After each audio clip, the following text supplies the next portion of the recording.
Need to order the regular board meeting for the Greeneview Board of Education for Thursday, September 16th, 2021. Would you call the roll? Suzanne Arthur. Here. Todd Ireland. Here. Scott Powers. Present. Angela Reagan. Here. Teresa Wallace. Here. We have a quorum. All right, please join me in the pledge. I pledge Allegiance to the flag of the United States of America and to the republic for which it stands, one nation, under God, indivisible, with liberty and justice for all. Thank you.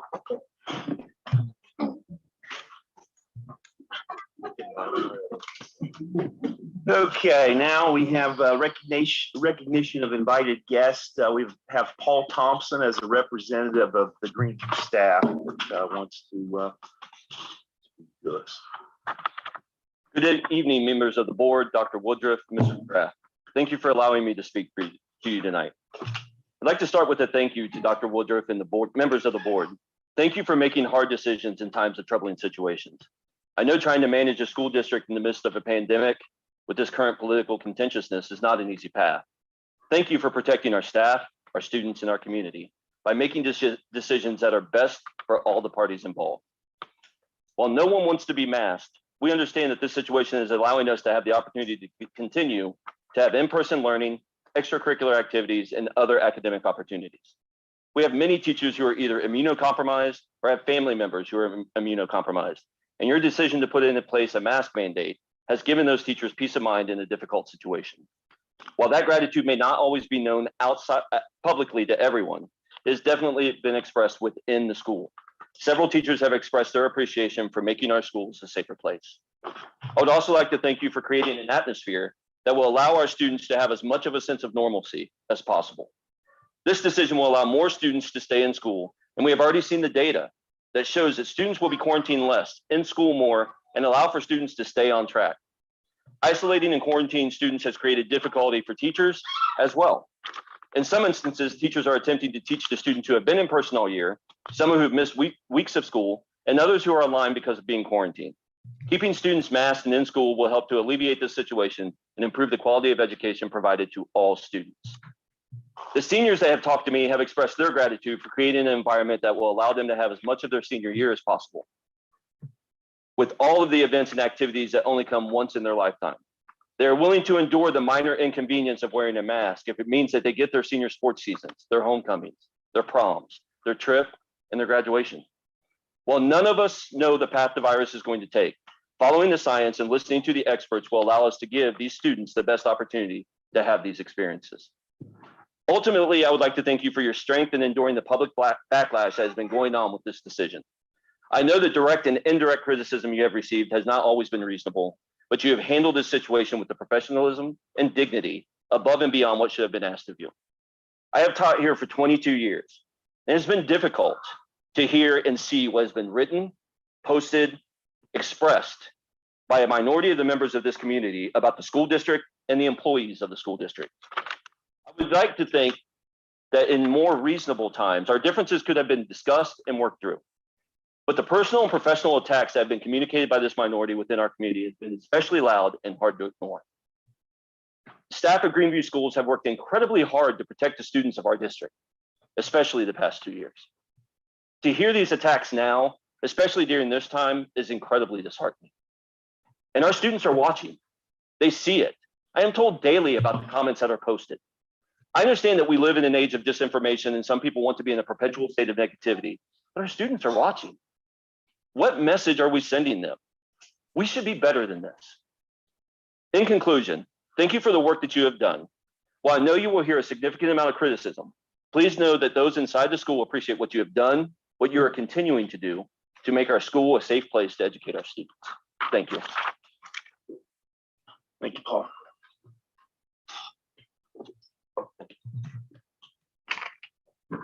Okay, now we have invitation for public participation, and I have several names here. Who wants to go first? I'm gonna outline timeframes. When you come up to the podium, you have 3 minutes. State your name and your address. My name is Cynthia Early. I live at 3487 Smith Road, Sabina, Ohio. I had no idea that this was going to be like this, but I came here tonight to personally and publicly thank each and every one of you and express my gratitude and express my appreciation for implementing the mask mandate to keep our students and our staff safe. That's really all I came here to say. So thank you, Ms. Reagan, Ms. Wallace, Mr. Ireland, Ms. Arthur, Mr. Powers, Mr. McGrath. Thank you, Dr. Woodruff. Thank you.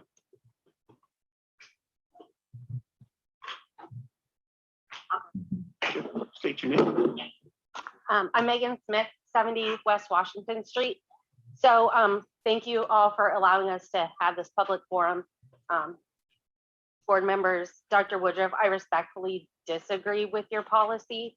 And I did a thorough review of literature, and the largest study that looked at masks in kids was a study done in Georgia. It included 169 schools. Happy to share the actual article with you.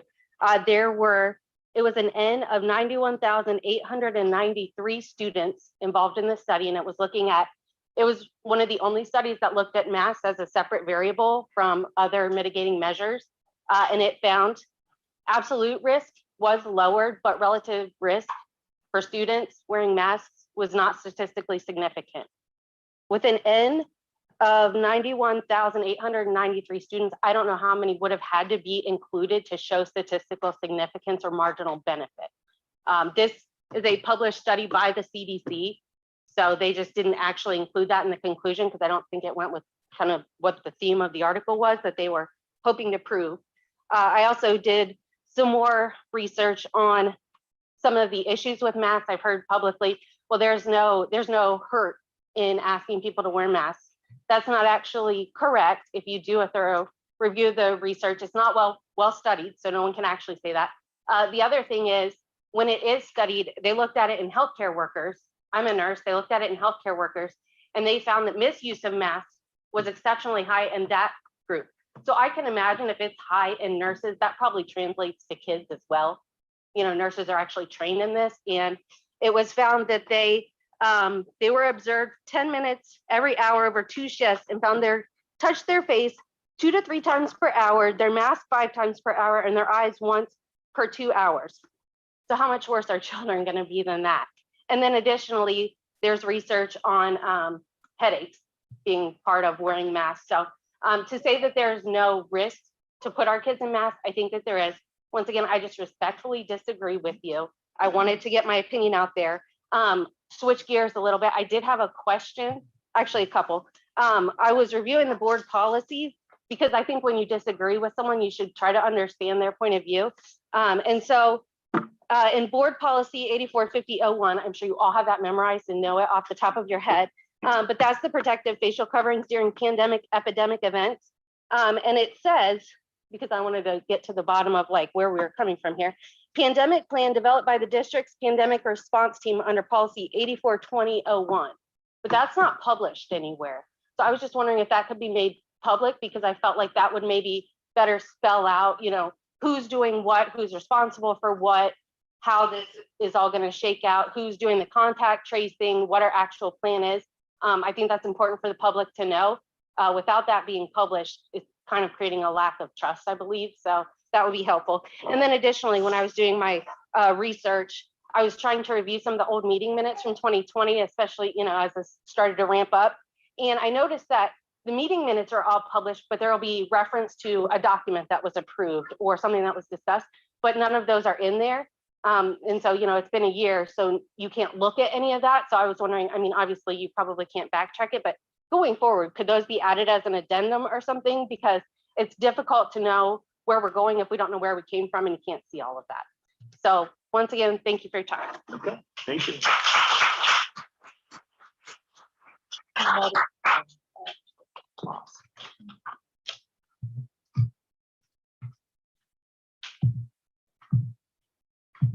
My name's Zach Shoemaker. I am a parent and concerned citizen of this county and this school district. Thank you for this opportunity to be heard.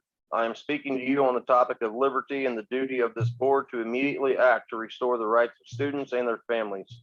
We elected you to office believing you to be persons of integrity and sound judgment.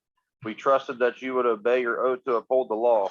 We required you to swear before God that you would faithfully maintain allegiance to the Constitution of the United States and of Ohio. These documents are the supreme law of the land and of the state, and they do not allow for any official to violate the rights of the people on the basis of a health emergency. Moreover, they do provide that only legislative bodies make law, not governors or mayors or health department officials.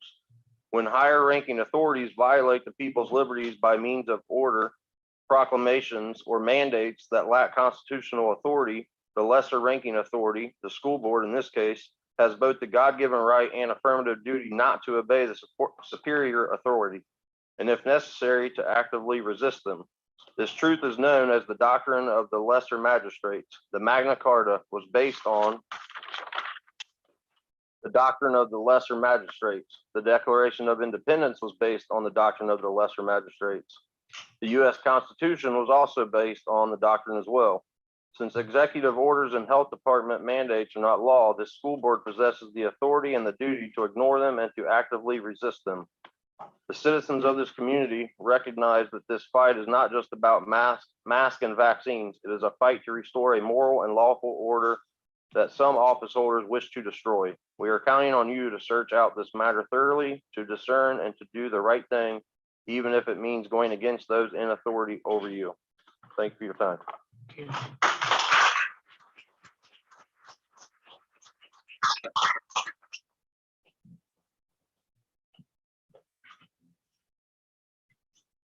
Hello, my name is Paige Hoskins and my address is 11 Clemens Street. And I wanted to speak to you today about my concern for the school district's denial of religious exemption for Mass. The word of God in Romans 13:1-4 states that the powers that be are ordained by God to punish the wicked. As Romans 13:3 states, for rulers are not a terror to good works, but to evil. The government or any authority is not ordained by God to make health decisions for me or my family.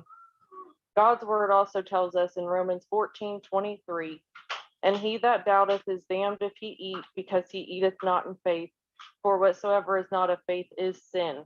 The context here is to not ignore convictions we have that go against our God-given conscience, no matter what it is, and if we do, then we are sinning against our God. No other district in the area is asking for proof of religion or denying religious exemptions. Article 1, Section 7 of the Ohio Constitution states, nor shall any interference with the rights of conscience be permitted.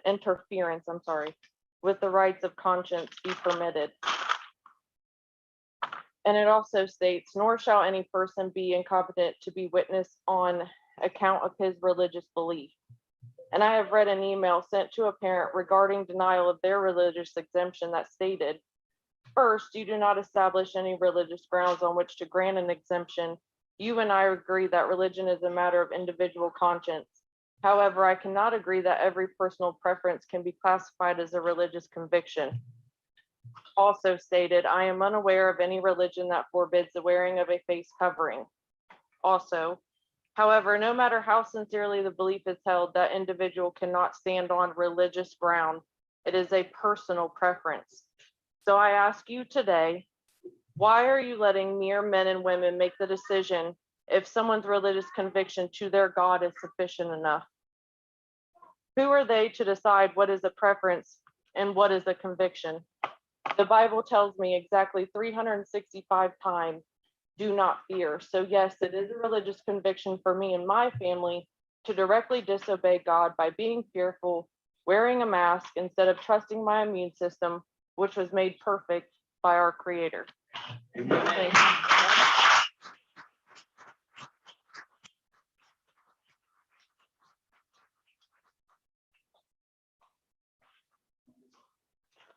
Good evening. Hopefully you can hear me. My voice is almost gone. Josh Payne, 2515 Sutton Road here in Jamestown. So first and foremost, thank you for giving us the opportunity to speak. In the past, we haven't had that. So Dr. Woodruff, it's definitely appreciated. Obviously, I'm here to talk about the recent mask mandates that have been imposed on the district. We can talk about the hundreds of studies, the data points, the reviews, the speeches, professional presentations and opinions. We can debate those all day, right? Everyone has a different side, a different angle. We could debate that there have been minimal percentage of children who have been infected with COVID-19, that the odds of a child contracting COVID-19 and dying are less than the odds of a child being struck by lightning. Not sure if you knew that. We can debate how a paper, cloth, or any non-N95 mask has been proven to not stop the virus from spreading. We can debate how scholars from around the world have flip-flopped on whether we should or should not wear masks and what the mental and emotional abuse these masks can cause is in our children. We can debate the financial advantages that the schools are going to receive based on following the recommended guidance. It's not what I'm here to do. I'm not here to debate. I want to focus on one word, and that word is choice. Last month, this board of elected officials had a choice to either maintain a sense of democracy and bring changes and mandates to a vote. This board decided to not to do that. They decided to give one sole person, Dr. Woodruff, that ability. Poor choice. Dr. Woodruff, once given the sole discretion, had a choice to poll the community, to ask for insight, to ask for feedback, to present a sense of togetherness before implementing such strict and strong mandates. She chose not to do so. Poor choice. Thinking that one plan works for all and there being no willingness to assess each student individually, whether based on religion, strongly held beliefs, or even those children who have medical conditions but just cannot get into medical exemption card, is a poor choice. The good thing about choices, guys, is that we're able to evaluate them, right? We're able to pivot, we're able to look at the future and make better choices as we move forward. What I ask as you're deliberating over the next week for what we're going to do moving forward for the district is that you remember that we as parents and members of the community, we have choices too.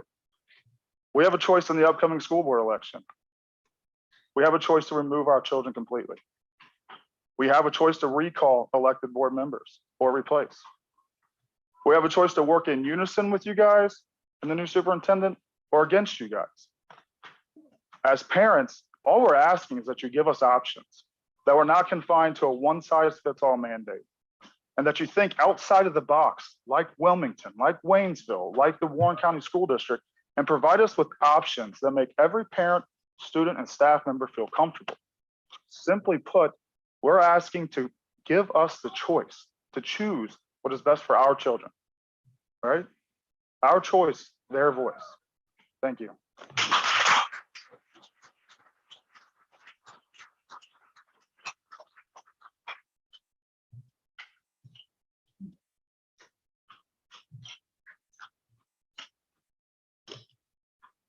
Brittany Shoemaker, 2341 Westfield Road, Jamestown. So I'm standing before you all today. Obviously, I disagree with the mask mandate as well, but I am not here to shove facts down your throat or read you a law that many here obviously have already read or are trying to enforce tonight. But I'm standing here today as a mother who is standing firmly on solid ground and has every God-given right to fight for her children and her constitutional rights, who will not allow another person to make decisions for my child. I know most of you here are mothers, and I know it angers you the way it angers me. We carry those children inside of us, and it is our natural instinct to protect them, provide for them, love them, and care for them the best way we know how. We would die for our children.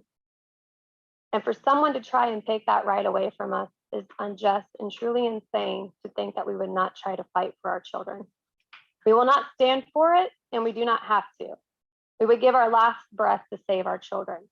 I can also say that COVID is alive in our community, and it is haunting many of us as we speak.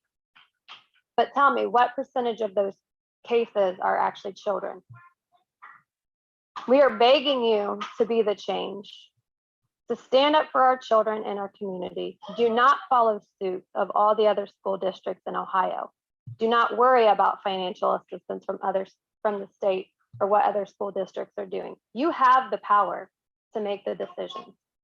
Be a parent, Be the change to stop this mandate and allow our children to be children.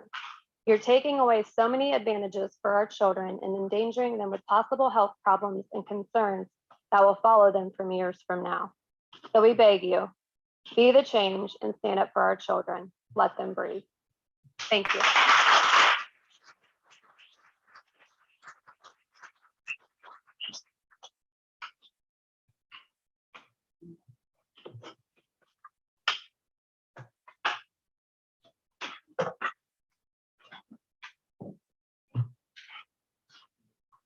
Amber Trotter, 4347 Pueblo Trail. First, I would like to clarify and thank Dr. Woodruff. I cannot tell you how amazing it was to see that the agenda was posted on Facebook and the public participation was on there. I'm not kidding when I say I wanted to cry, because we've been fighting for that for a solid 3 years, and I'm so thankful that that has changed. Also, the comments, kind of like the questions, how is that going to work? So like, I obviously want to speak, but I also have questions. And I know like in the bottom of the document, it said that we were allowed to ask questions like at the end, or Yeah, that's gonna be at the end. So verification is after you take in the rest of the board meeting, if there's some questions, it's not a back and forth. It's, okay. What we're gonna do is we're gonna direct, Dr. Woodruff to take notes there, and we'll get back with. Okay. So I'll go ahead and just kind of go over kind of, my If story. it's questions, you want to wait till the end? Oh, no, I have both. Okay, all right, that's fine. You know me. So obviously, we've already pulled our kids to homeschool them. Masks do not work for my family, and they won't. Now, that being said, I'm going to kind of go into Jax. I use him as an example often. My son is 9, he has sensory processing disorder. He literally has panic attacks when you put that mask on his face. But no doctor, because he doesn't have asthma, is going to give me a medical exemption. So there are tons of kids that obviously everyone sees Facebook, and I've started these groups and such to keep people informed. One of them being IEPs and just kind of knowing our rights all across the board. Now, that being said, when he is able to get all of those things, but they still cannot give me a medical exemption for the masks. And I know he's not alone in this district. There are many kids that are put in this situation that they can't be masked. They can't put it on. I'm not giving my son an anxiety attack, because I know what that feels like just to have a mask on. And I understand your point of you can pull your kids, that's fine, which I did. However, I have no plans on returning my kids to school right now, but in the future, I would like to have them back in school. It might not be tomorrow, it might not be this year, but there is a decision that you are making that is affecting more than just, the ones that are at risk or the ones that want to wear masks, and that's fine. There's a whole nother set of us that simply cannot mask our children. And you guys have the power and the authority to take that into consideration. So from my point of view, that's just a little excerpt from my point of view. Obviously, everyone knows about the Facebook group. It's no secret. The other thing in there is that, how do I say this? Your staff in the Facebook group is absolutely insane. So that being said, the ones that sit here and literally, like, we are trying to take a stance of what's right for our kids. And that is our right to do that.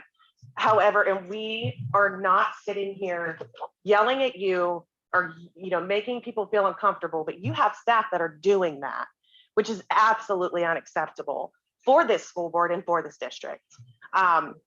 Completely unacceptable. And by all means, there are some people that have very strong opinions. I know I'm at my 3 minutes already. 3 minutes. I've kind of let some skate. Yeah. So, End of statement. right. There's some people in there that I cannot control, but do know that everyone in this room is coming to you with respect. And that's what we want to maintain. We can't control the others, which I know that we were talking about them. So just do know that we do come to you with the utmost respect. Yep. And I'll ask questions later.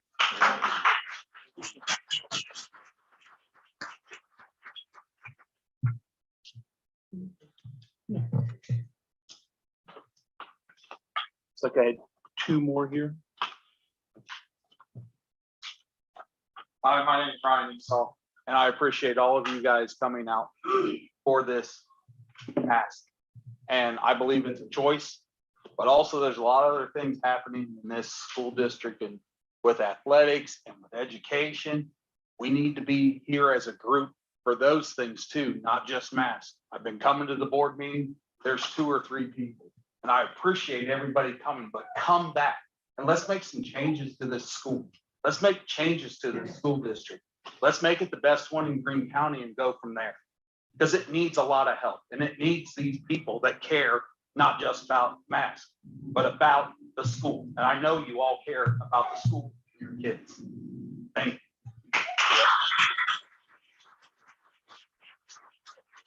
I'll kind of second what Ryan said there. I mean, you know, it's disheartening sometimes when we have a lot of things going on. The only time we get any, you know, input is for issues that seem to affect, you know, just certain items. It would really be nice for folks to really show an interest in all, as Ryan put it, things that go on in the district. Hi, I'm Amber Cook at 3940 Shawnee Trail in Jamestown. I wasn't sure if I was going to speak at this part or not, so I'm not prepared, and you may have to help me with my 3 minutes. But and you guys know me. I was coming to every meeting for a long time before they started before Amber started her other stuff and everything else. I was coming on a very regular basis.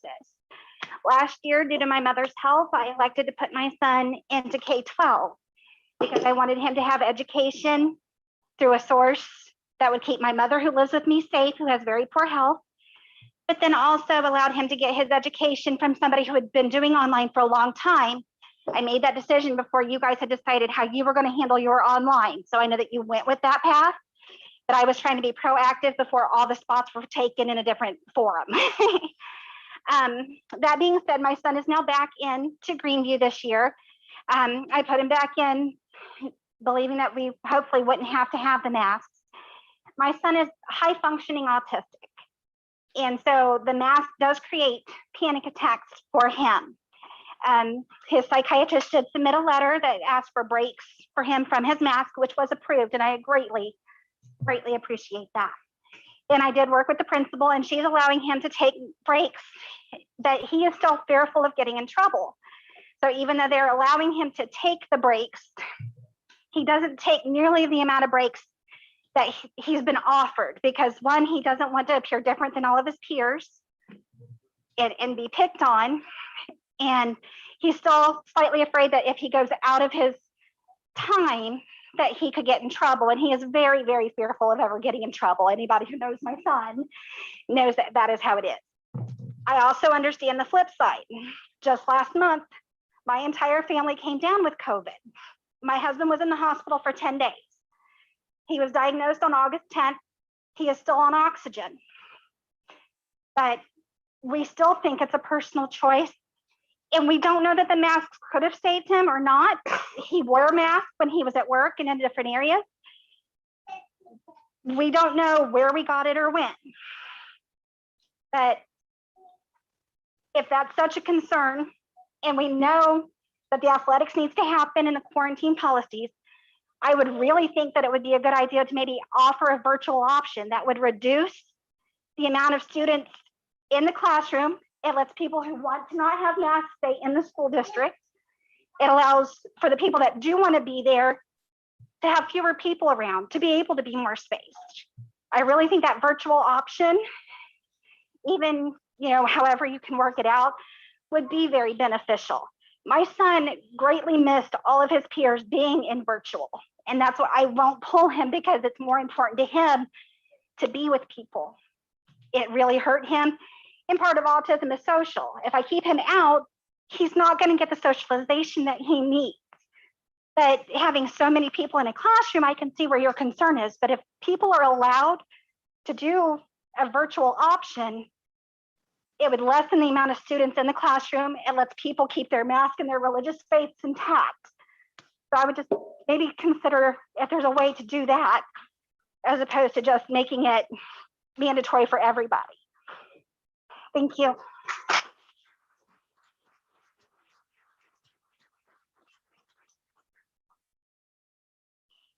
Have anybody else that like to speak tonight?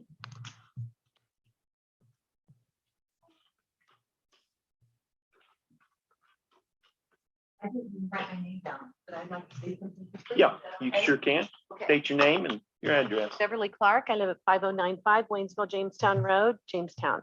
I just want to say something. The masks are still considered a medical device. And you're practicing medicine without a license if you require us to wear one. There's a lot more I can give you. And I think Megan has a sheet, says law after law after law. Policies are not laws. You cannot write laws. The school board can't, the superintendent can't.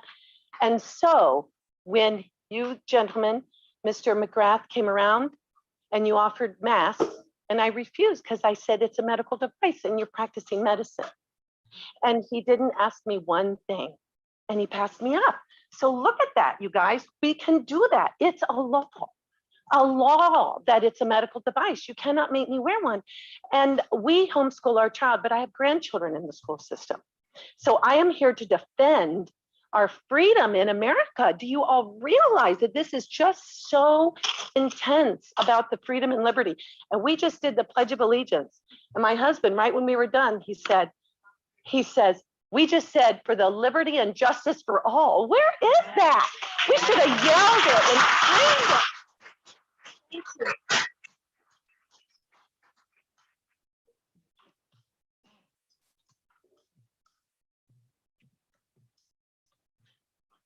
My name's Haley Flint. I live at 2091 Mount Carmel Road. Earlier this week, my daughter was diagnosed with hand, foot, and mouth. And I just talked to the school nurse today who's saying that this is going rampant through the entire elementary school. It's not something new. They've been dealing with it since the beginning of the school year. Why aren't we taking measures to prevent that? But we're taking measures to prevent COVID, and they're, you got to stay home and quarantine. But when they come with hand, foot, and mouth, parents are still sending their kids to school. And then more kids are just getting infected. My daughter's never had hand, foot, and mouth. She's been at Greeneview for 2 years now, never had it. But this year she's saying that it's going through like wildfire. And now we're not concerned about hand, foot, and mouth. We're just concerned about COVID. That's all I have to say.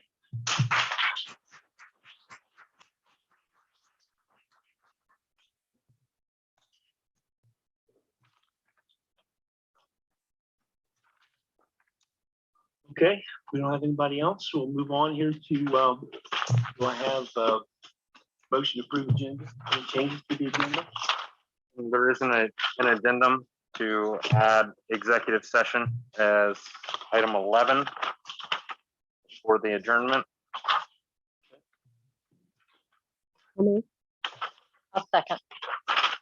Oh, well,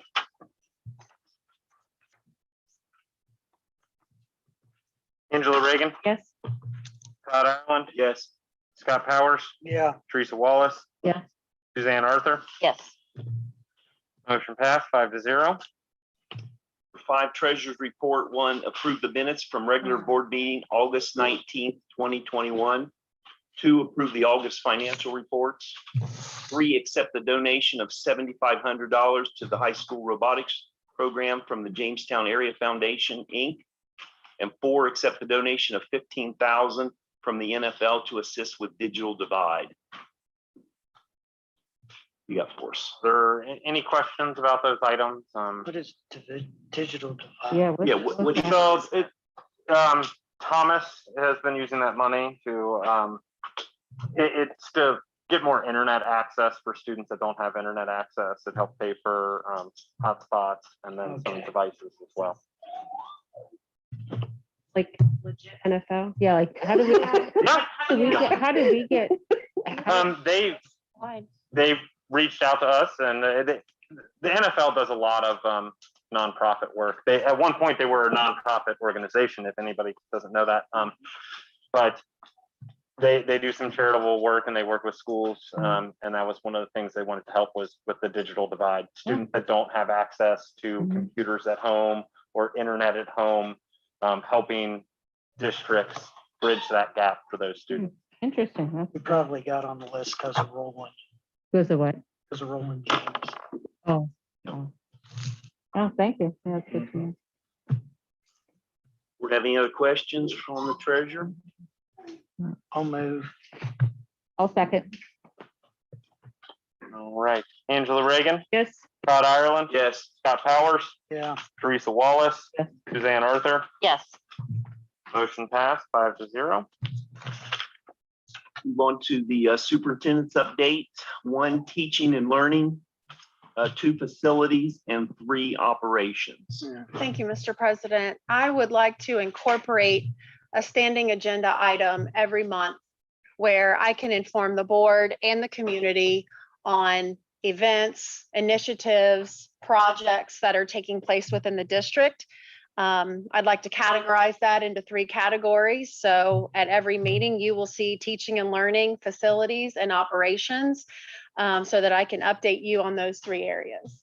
Right now for teaching and learning, I would say that we're continuing to do our diagnostic assessments, our fall benchmarking assessments at every grade level and content area, whether that be your DRA in the lower grades or iReady or Exact Path in the upper grades or Study Island.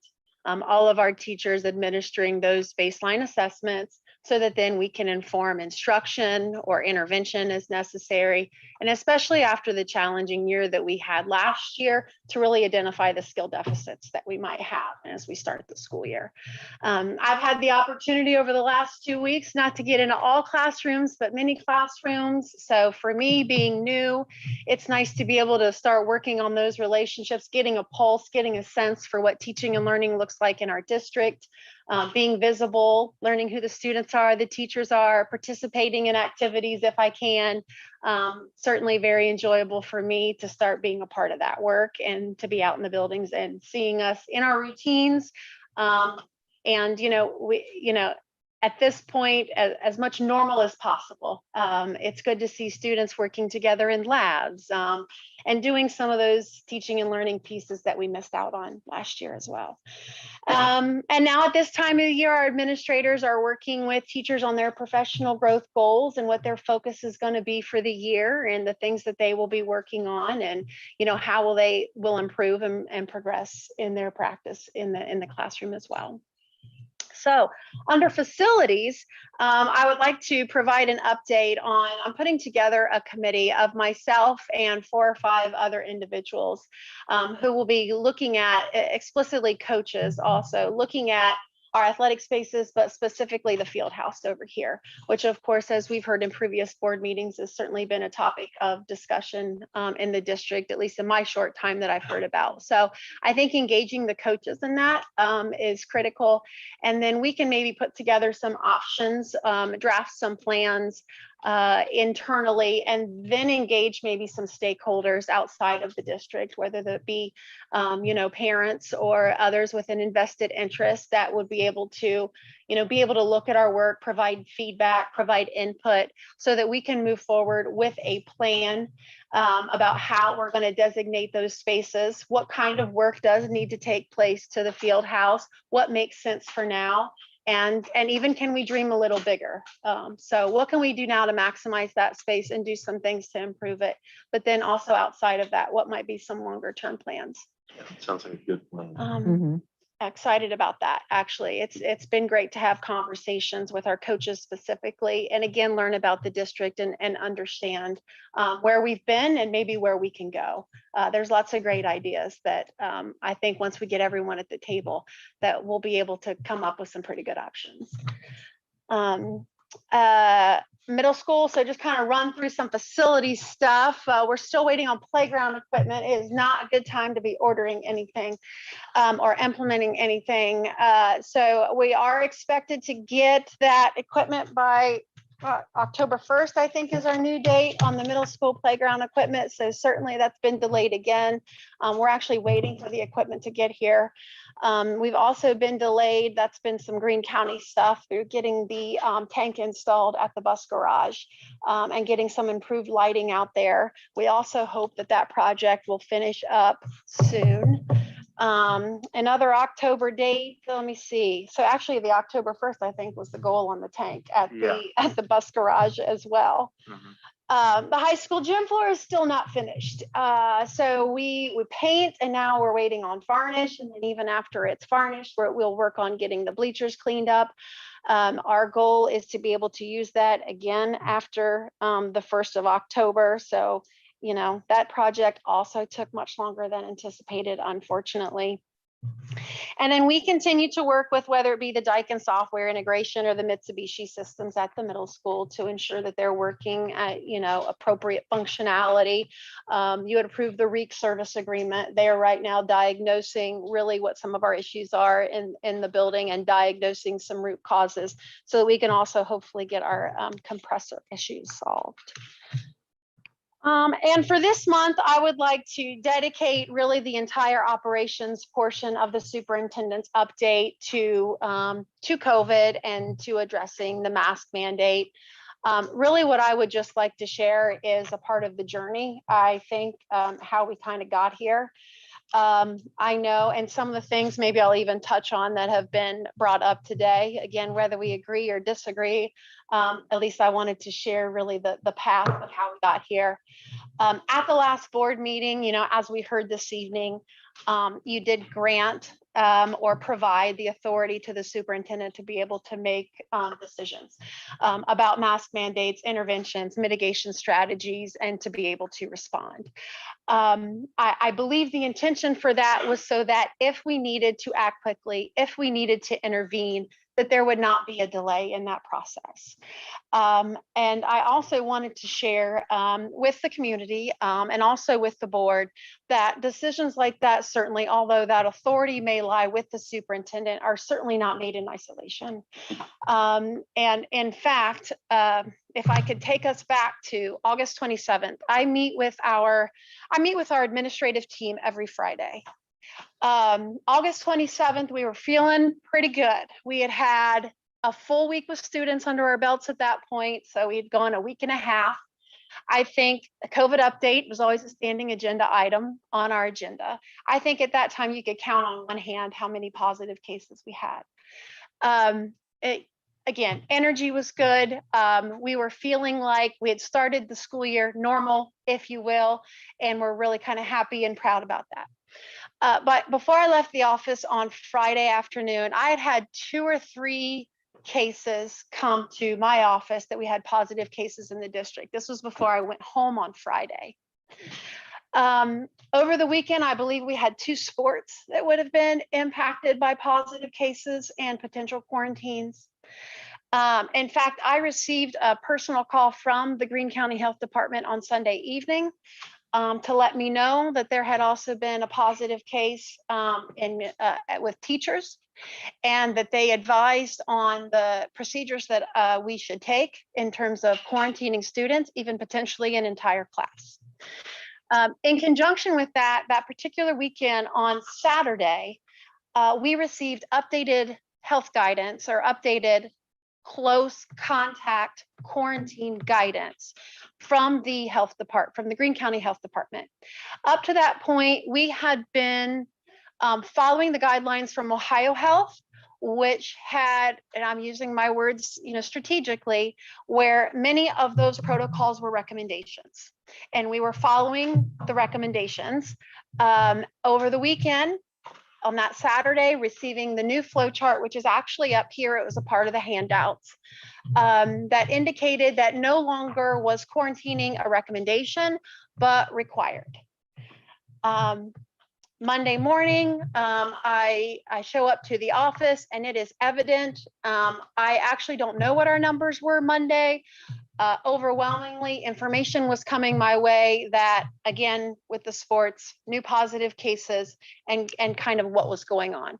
The first thing that I did is I met with our principals only, actually, quick meeting, principals only at 10 o'clock that morning, to get a gauge of really what we were dealing with, because it was coming to me secondhand. We couldn't get our hands on actual numbers. Again, I'd had the personal phone call from the health department.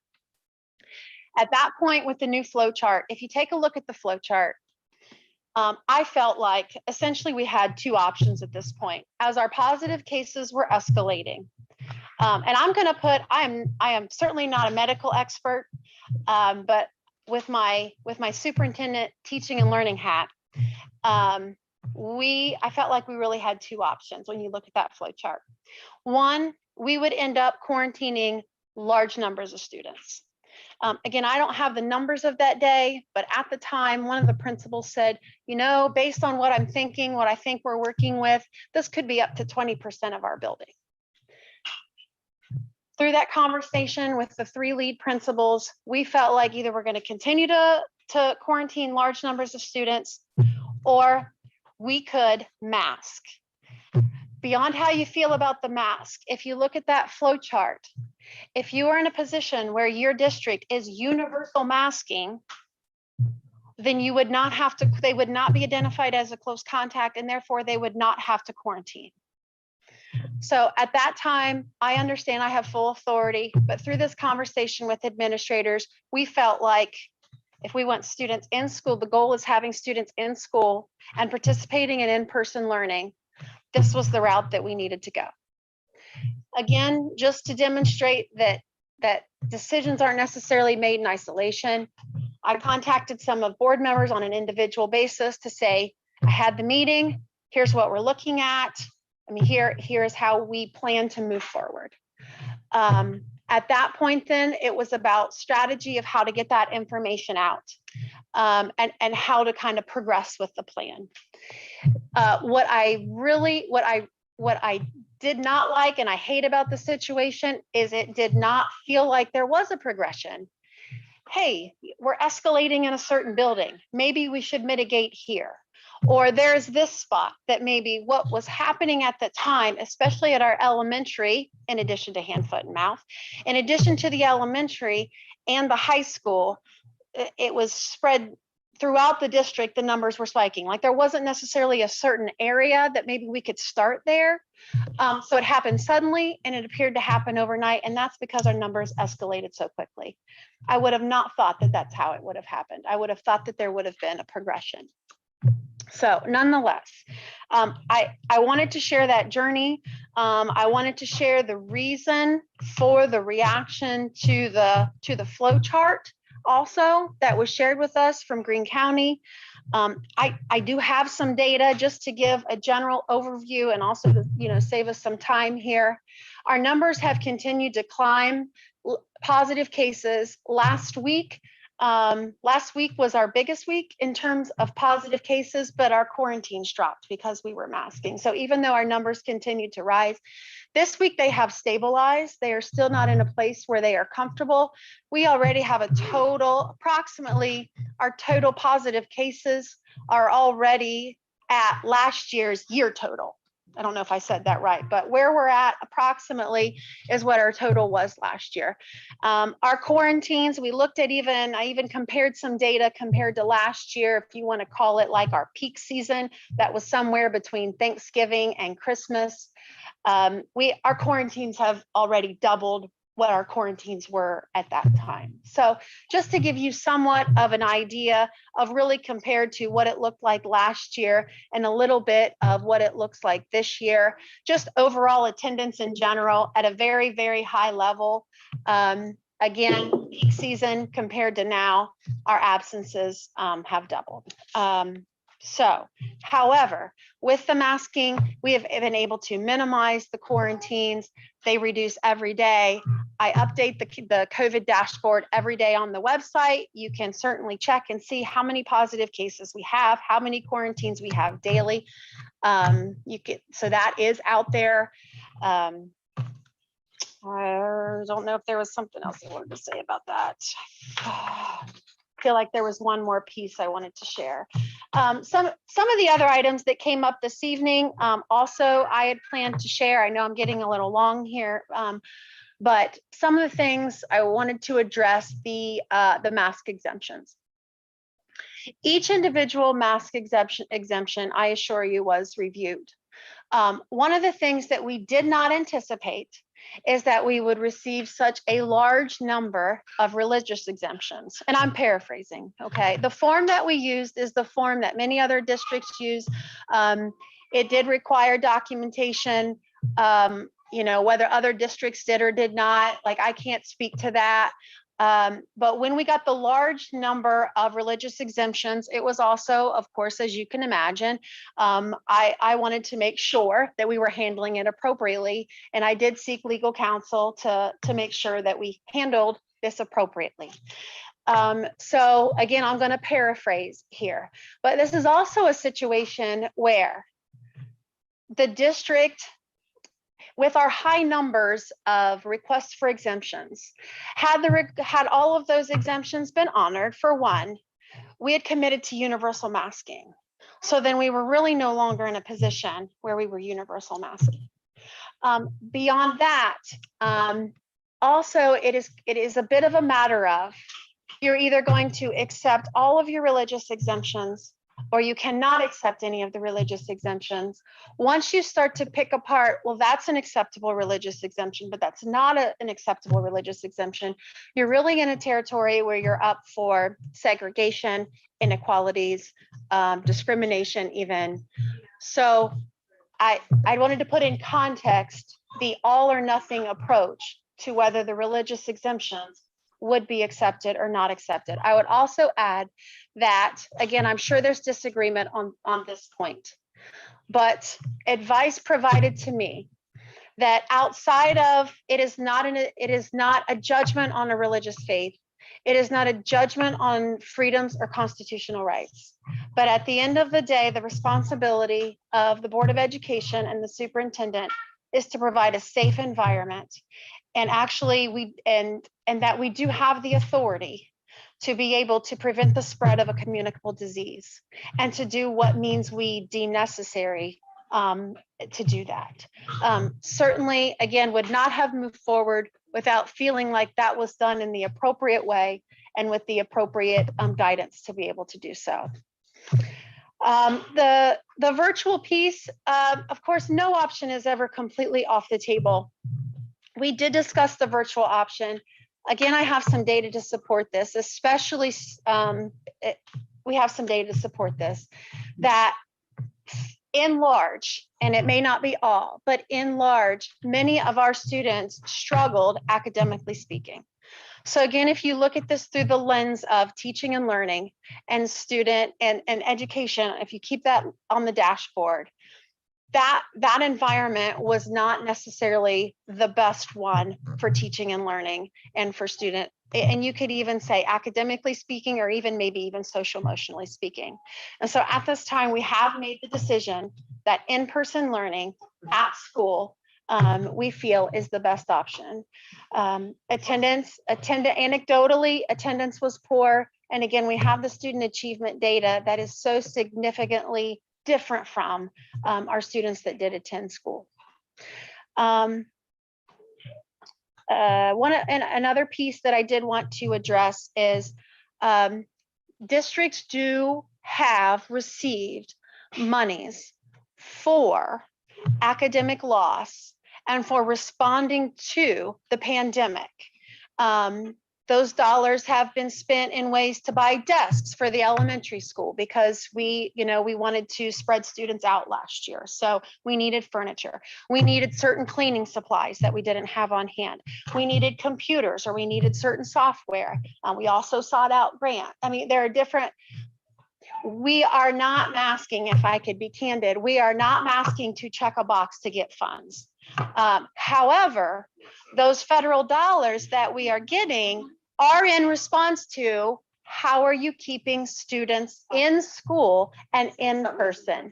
Dr. Woodruff, you know what? She was very respectful to everyone in this room while you spoke. You need to give her the same respect and then ask your questions at the end. I'm on the side of a lot of you and a lot of you, but please give her that respect. Thank you. I will end here. I'm sure the question is, where do we go from here? How do we go back to masks are recommended? The initial communication was that we would reevaluate on September 24th, which is next Friday. At this time, That's a complex answer because right now our numbers are not declining. Like at the very least, I feel like our positive cases have to decline. Our quarantines are certainly declining. We also, again, my expertise is not in the medical field.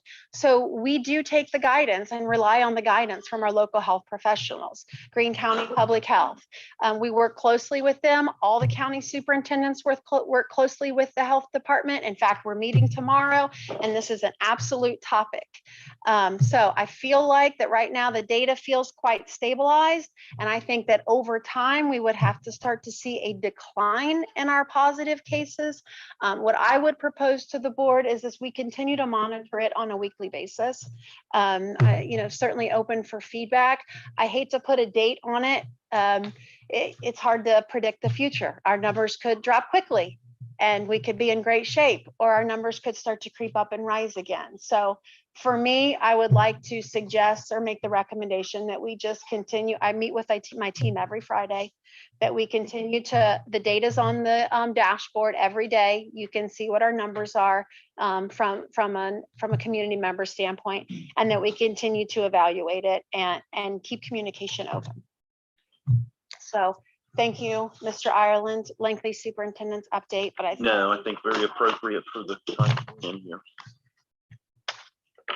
Okay, thank you for that. Let's move on to new business. One, approve the Type 6 transportation agreement between the Board of Education, Tamara Saxton, for transportation to the Montgomery County ESC for the 2021-2022 school year. So this is different than our in lieu of transportation. She is transporting her special needs child to a location that's very far away, Montgomery County ESC. We don't, Greene County ESC doesn't even provide the services that we need. So this is just a way to compensate that parent. She's transporting her own child. Otherwise, that responsibility would fall on us. So are there any questions about that agreement? Nope, sure, just standard. Not really. We kind of got to make it up. It's not very typical, but we based it off of the federal reimbursement rate and sort of worked from there and came to what we thought was an agreeable number. It's still up to the parent whether or not she'll accept it. So I was going to say, does she know that yet? I have reached out to her, so I couldn't leave a voicemail. The voicemail box was full, but communication has been made, and hopefully she'll reach out, and after we have a signed agreement, we'll get her in there and get that taken care of. All right, thank you. Have a motion? I'll move. I'll second. Angela Reagan, Yes. Todd Ireland, Yes. Scott Powers, Yeah, Teresa Wallace, Yes. Suzanne Arthur. Yes. Motion passed 5-0. Let's move on to personnel. Want to approve the following band camp staff: David Irwin, $350. Delaney Linkhart, $350. To approve the following classified substitutes for the 21-22 school year: Linda Thomas as a building aide, Carlina Mikesell as a building aide, Gina Dalton as a custodian.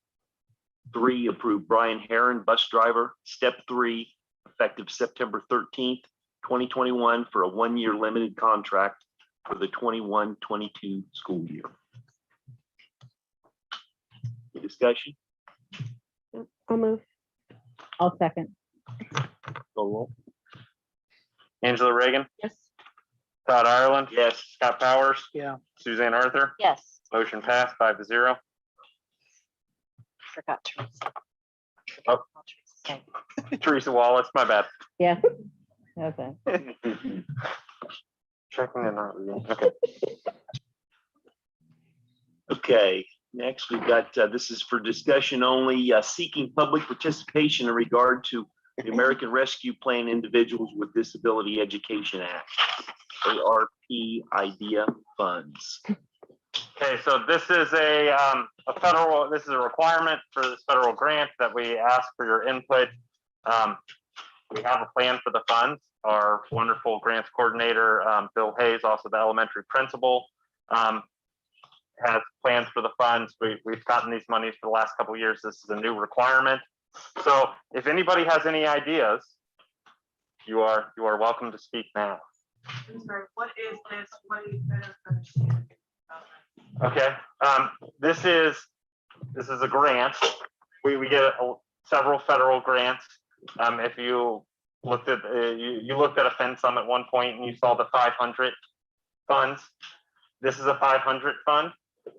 We have some bigger ones. Our biggest one, IDA is our biggest one. We use that to pay for a lot of building aids, classroom aids that help with special needs students. This is a much smaller grant. We use this to buy supplies for preschool, and a lot of preschool students, if your student is on an IEP before they turn 5 years old, you don't pay for preschool. So some of these funds are used to help for this cost. How much money is it? It is roughly $14,000 in total this year, I believe. We're gonna supplies for preschool classroom. Well, that's the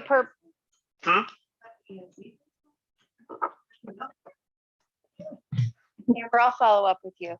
Okay. Can I? No, can I? The purpose of this, I mean, genuinely, just as like the previous topic about masks and are you getting federal dollars? This is an opportunity to receive federal dollars for special education. I'm over paraphrasing. This is an opportunity for the public to say, here's an idea. So. I just wasn't sure what ideas. Yeah, okay. I wasn't sure. It's a grant. So even if it is for I mean, coming from an IEP mom, do those funds, or do we have funds in the other one that maybe has, can give teachers more of a allowance in terms of having more hours available for these students? Is that something that we would?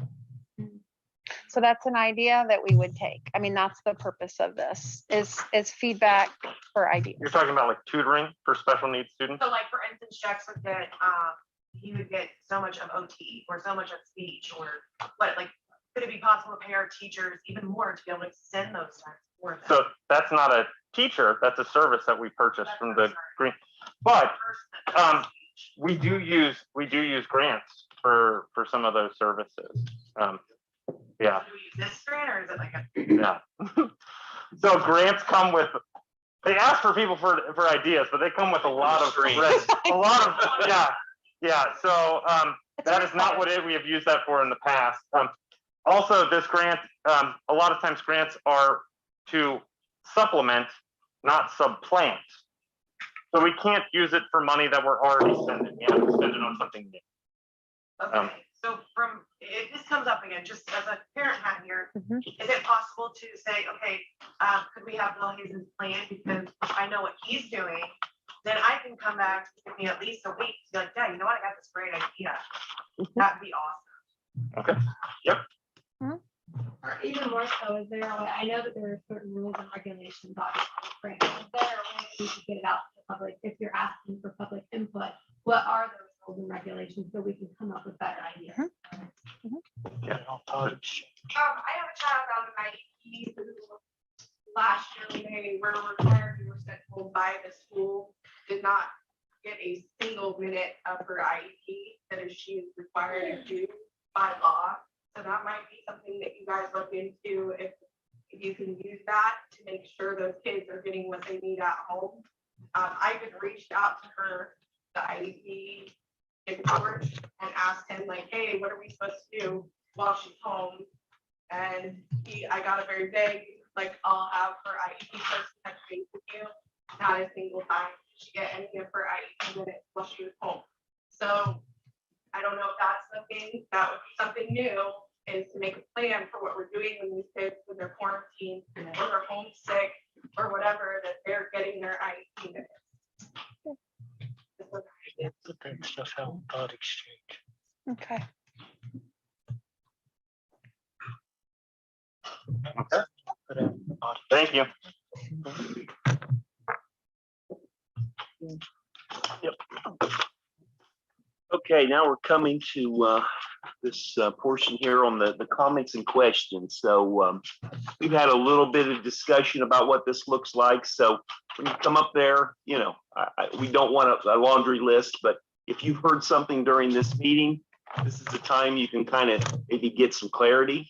Maybe it's not a discussion, maybe it's something that Dr. Woodruff takes. She's going to take some notes and she'll get back and answer those questions. So this is, you know, kind of new territory for us, but I want to thank her for implementing this, because I think at the end of the day, it'll go a long way to, you know, give some clarity. Amber's been showing up for quite a while, and you know, she was kind of one of those that instituted, can I ask a question at the end? So, you know, here we are. So. You want us up here? Yeah, let's go, come up with it one at a time. Would it be the position of the board and you, Dr. Woodruff, that once the cases begin to stabilize, the positive cases for COVID begin to stabilize or decline, that is because of the masking? Would that be the position, or just the ideology once we see those numbers to stabilize or decline? I'd like to follow up Go ahead. outside of the meeting. Yeah.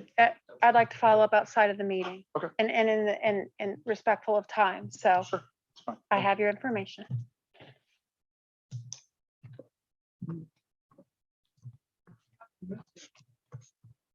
I have a question. Thanks, Smith. I was wondering, so I know at the last board meeting, there was some discussion about the HVAC company and how we were working with them to make sure everything was up to par. I was just wondering if they were actively going to be looking at mitigation strategies for COVID-19, because some of the research bears out that that's actually far more effective than masks, even just opening a window. So I just wondered if that was part of their. That's a great question. We actually have a air quality project going on right now. It is set to be completed in mid-October, 10/15. Yes, yeah.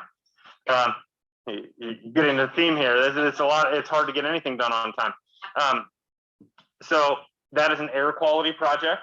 We are paying for that with federal dollars, and it is, the idea is, you know, they're fixing a couple problems that we have, but also to improve our air quality, better filters and stuff like that for clean air. Because on the quarantining policy, it says if you have all of those prevention, then really no one needs to quarantine unless they're symptomatic. So I just wondered if we had all of those in place. Right there in the blue. That's the mask and vaccines. And Yeah, it's about quarantining, but it says if you have documented COVID-19 prevention policies and procedures, identification of individuals experiencing symptoms, check, strategies for increased ventilation, question, and then protocols for cleaning, presumably a check. So, but it says, yes, you have all of those in place, then that person's not a contact, so we wouldn't need to quarantine. If we had to continue with masks, it would, I'm just saying. yeah. Yes. I was told that the Grandparents' Day was. Would you please step up here, if you would? Just step up there. Makes it easier for all of us to Sorry. hear. and I see. was informed Your name today that the again? Grandparents' Day, Your name again? Beverly Clark. Yeah, she's going to respond, you know, to all these questions. Okay. So if we So respond how? You mean afterwards? Well, To us I pers- believe that so we should have had a sign-in sheet Yep. that at least has the email address, and it'd even be more helpful to leave a phone number. We don't have a column on there. Well, I think everybody would maybe like to know the answers, but I know we'll just have to share them ourselves. Yep. Okay. That'd be. All right. Mhm. So I was aware that Grandparents' Day has been canceled. It's not scheduled till October 22nd. And you were just kind of alluding to the fact that you will see how the numbers go with COVID and all of that. And I was maybe thinking that that meant that you might possibly change your mask mandate or something like that because of numbers. So why was Grandparents' Day already canceled? Do you know? I can try and answer that, just having been on the PTO board. Typically, they have to start planning now and getting the financials together, getting the snacks and all of that stuff together now to make those arrangements. So if we can't know if it can happen or not happen, they don't know what to do as far as who needs to put all that money into something. Okay, so I wasn't sure if it was because of the numbers already being changed for that. Okay, well, I can ask Mr. Hayes and get back with you. thank you.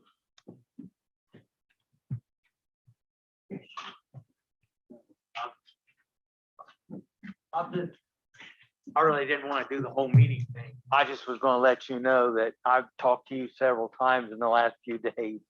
And the problem we was discussing, not only did it happen the day before yesterday, but it happened again today. And I was assured this morning, I was assured yesterday afternoon by the secretary at the window, whatever, I don't even know names, but that it would be taken care of. I had Mr. Hayes came to my car this morning and apologized and said he dropped the ball and it would make that everyone was informed and that it was all taken care of and would not happen again. But yet my daughter got off the school bus today and the same lady in the lunchroom caused the same scene and made her put the same mask on once again. And I'm sitting here saying, what in the world is going on as far as who's in charge and where's the, I mean, I couldn't run a business like that and stay in business if I couldn't get anybody on board any quicker than that, you know what I'm saying? And she's been to school probably 6 days, and now in 6 days she's been sent to the office and and had a confrontation 3 or 4 days of that time that she's in school, you know what I'm saying? And she's getting a little upset. I mean, she's being told one thing to do one thing by her teacher and being confronted by others in the hallway. I just like to get it taken care of. I mean, I'm not here to cause trouble. I just would like to get I it know. to where my daughter can go to school and concentrate on getting her grades and not have to worry about being jumped, going to the restroom. You know what I'm saying? Another example was the fact that, and I don't know any of this to be true or not because this is just coming from my daughter, but she says her teacher says they go to the restroom. When they come to the restroom, they're supposed to regroup in the lunchroom as a class and go through together. She was the last one out of the bathroom today. She went and joined her class group in the class, or, in the group that they were in, but she got jumped by another lady in the lunchroom telling her she was going to send her to the office if she jumped line again. Now, I don't care whether they want her to go to the back of the line or to be with the class, but there's got to be a clarification and everybody needs to be on the same page. That's all I'm saying. You see what I'm saying? Because they're making it, or you're either disobeying your teacher or you're disobeying the person that's interceding, you know what I'm saying? Yes. And it can't be both ways. And you know that as well as I do, and I'm sure you'll take care of it. I really wasn't going to bring this up in front of everybody, but it's 10 after 8 and I really got to get home.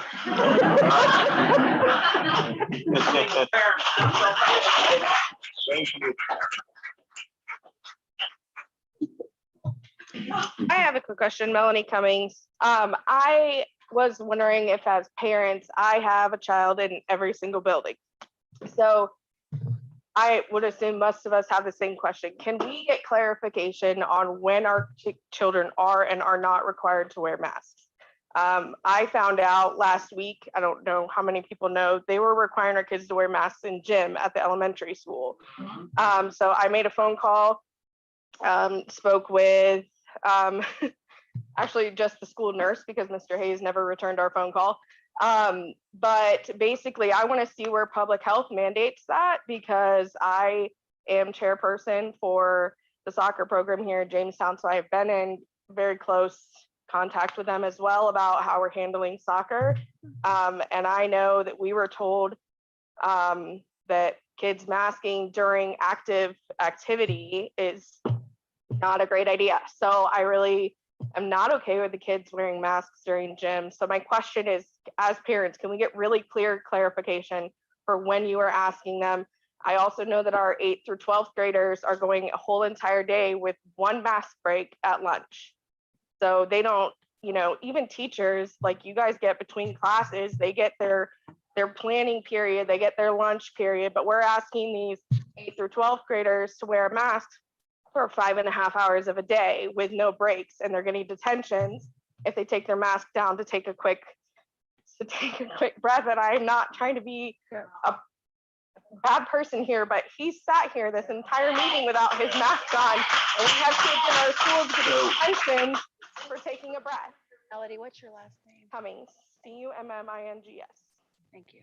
Very welcome. Thank you very much. I really do appreciate it. I had a masked individual next to me and I do speak quite a bit, so that's why my mask. That's fine. Okay, But I just then, wanted to clarify for you, okay? same with our students.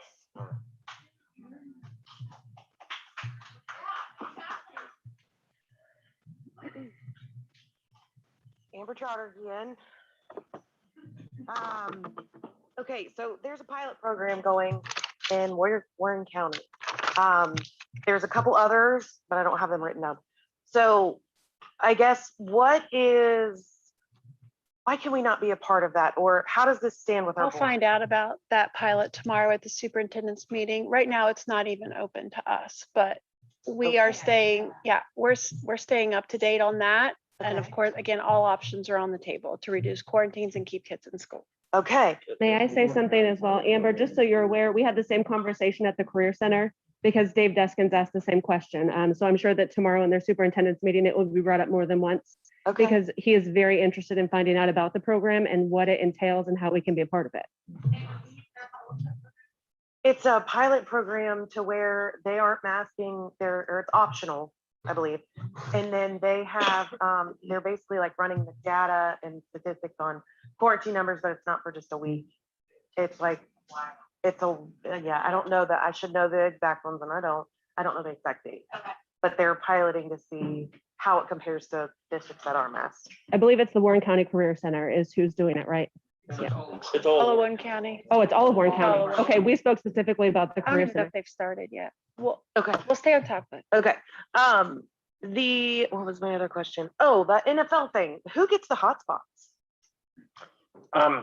So students that have reduced access to internet access, Thomas would be able to answer that question more, but It's right over here. if,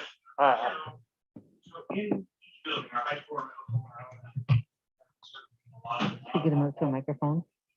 Should get him up to a microphone. He's all right. So during quarantines and after school and on weekends, students have the ability to rent this out for a certain amount of time. So, That's awesome. That's awesome. Hang on, let me get my notes here. Okay, so to clarify, this is my last question, I swear. So to clarify, when we're talking about the quarantining of students, so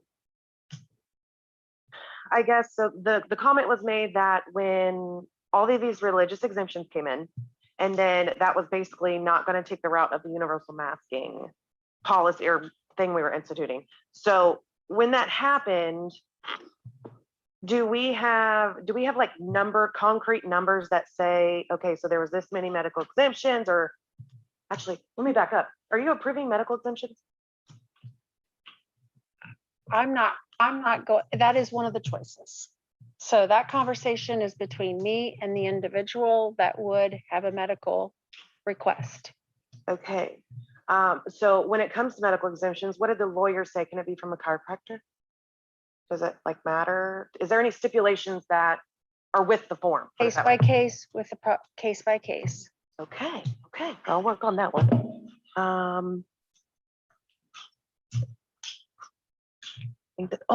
Last little tidbit. So obviously Mr. Severs went to Lebanon, and like I have said before, they had this really cool meet and greet with like board electives and they were superintendent, obviously. But as a community, since we have 3 seats up for reelection, is it something that we can hold a community forum to kind of just ask questions and do those things? Is that possible for us? Me too. you're asking, For the Yeah, camera. meet the candidate. we, That's No. a lot for us. It's done Yeah. through Green County, through the Board of Elections. yeah. They send out, that's who you need to reach out to, and they send individual emails and requests to everybody who's running. It's kind of like the same list that goes out to the people that want you to buy their yard signs. Like, yeah, I've been getting all kinds of stuff in the mail. So they send Board out of a note. Elections. Yep, the Green County Board of Elections, everything's listed. A girl who went to school here actually works there now. I don't remember what her name is. Rubio. Rubio, yeah. She works So there. She's I super. just call and request like a meet the candidates. I would just tell them that you're interested in finding out the way that it works, and they send out the information to the candidates. If you're really interested in, get a hold of me. Yeah. We'll do it. Yeah, absolutely. That's 6 or 7 years ago, we did that, okay. or it was done, Okay. not by us, but it was, I didn't know that it was a It board was a election, so that's Yep. great. No, thank you. That's all I have. Thank you. Brian Eastlock in 448 Navajo Trail. Quick question. I take my kids to school every day, has nothing to do with math, sorry.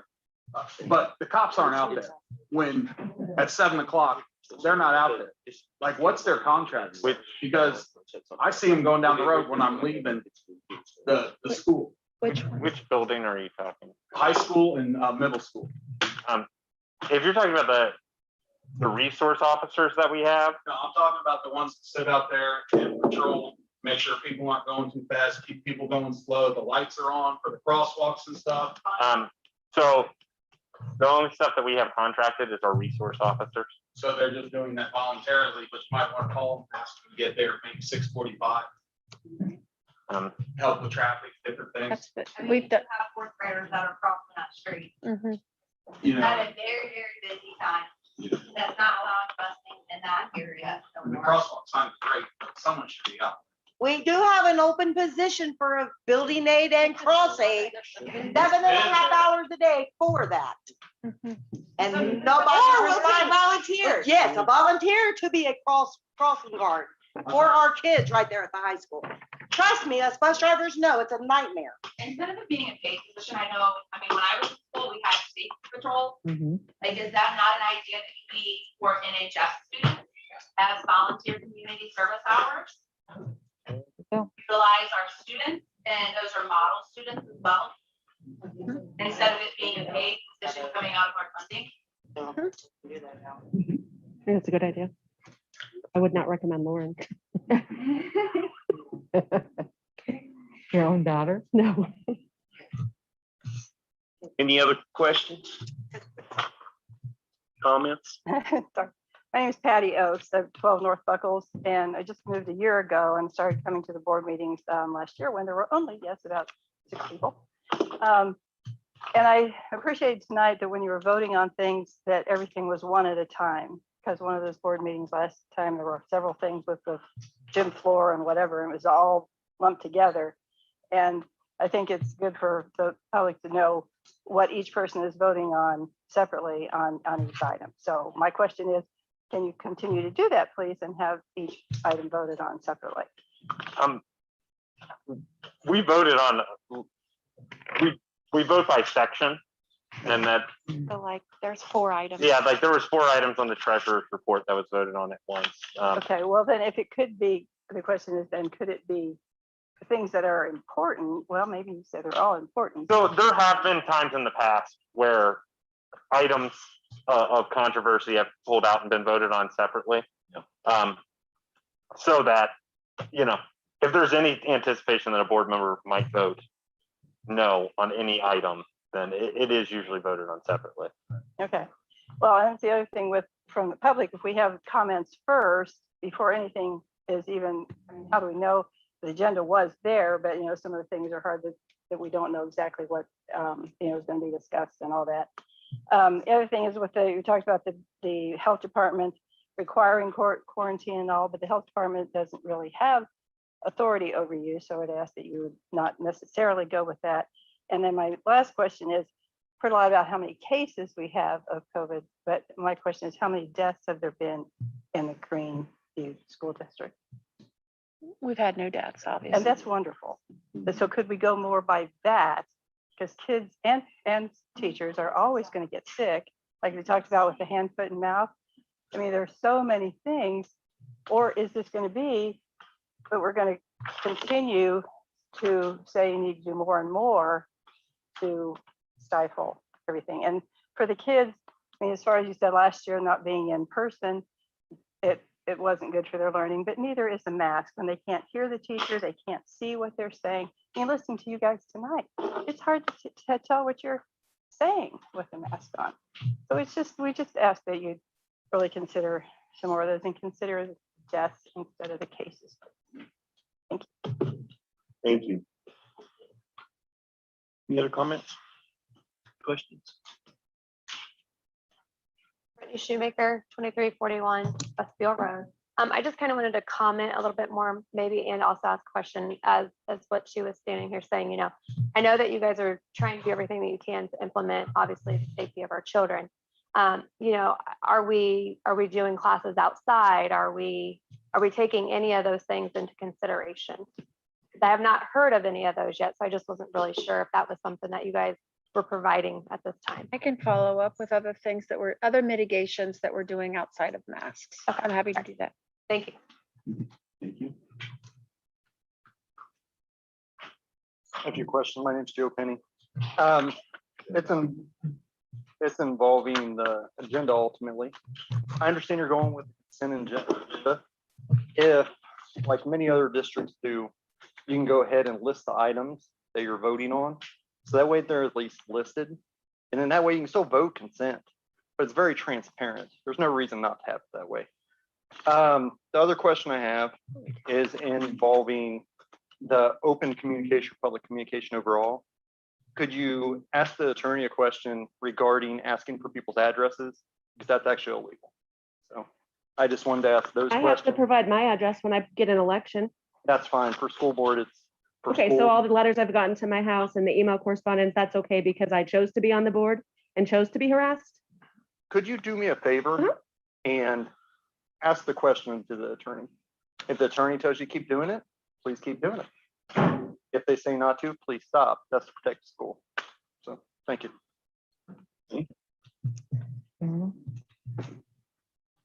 Clint Connor, 4889 Waynesville, Jamestown Road. Please, don't wait till somebody dies. Don't wait till a child dies to make your decision. Don't allow that to be your driving force. That's not what we want to do. Thank you.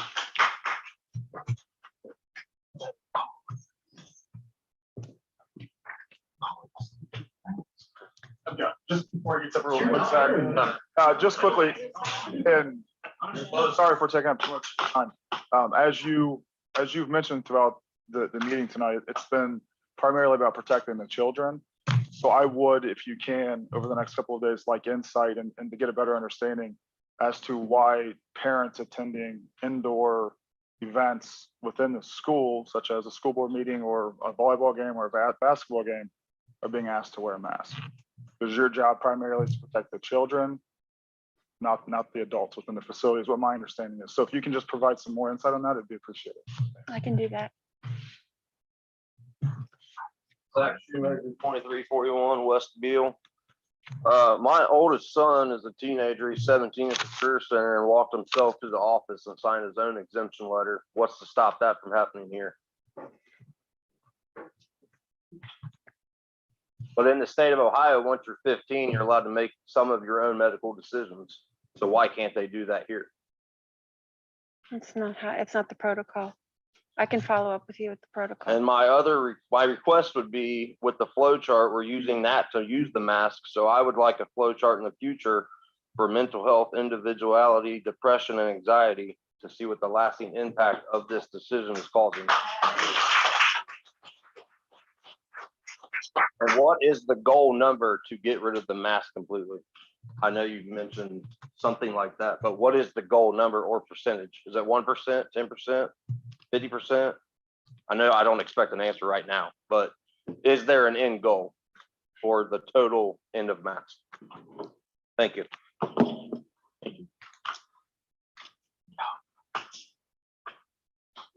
I don't know because I'm not in, it's Amber Cook.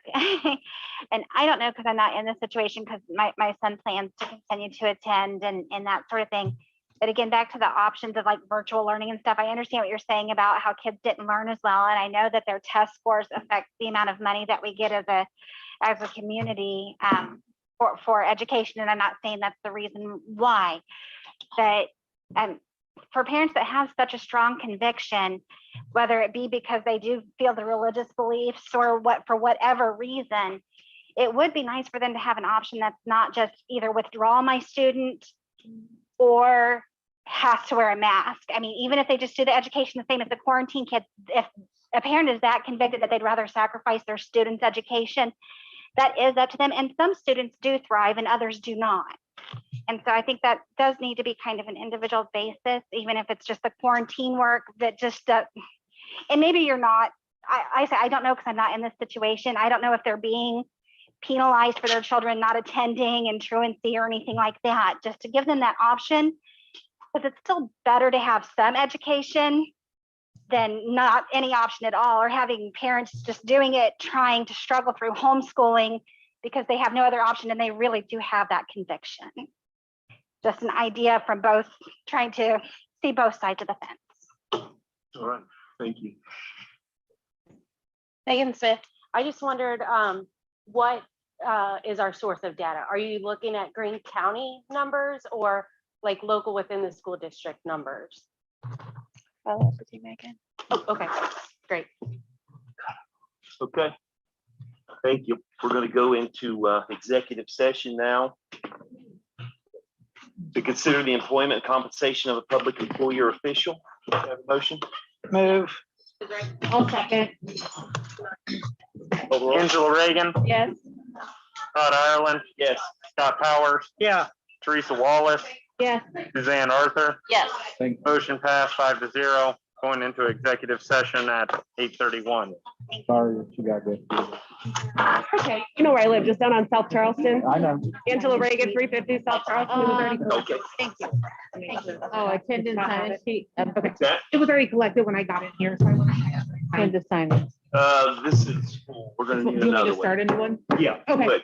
And Perfect. found in the Thank you parking for lot. letting Somebody everybody brought it talk in so and much. I've looked. I- That's, you know, Yeah, I mean, I at the think end of the that's- day, I mean, Okay. you kind of brought it up, and it's been my beef, my 12 years on the board is, you know, the only time we see people is when, you know, if we can get a community group that would come in and have discussion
Yes, after executive session, there will be no further business this evening.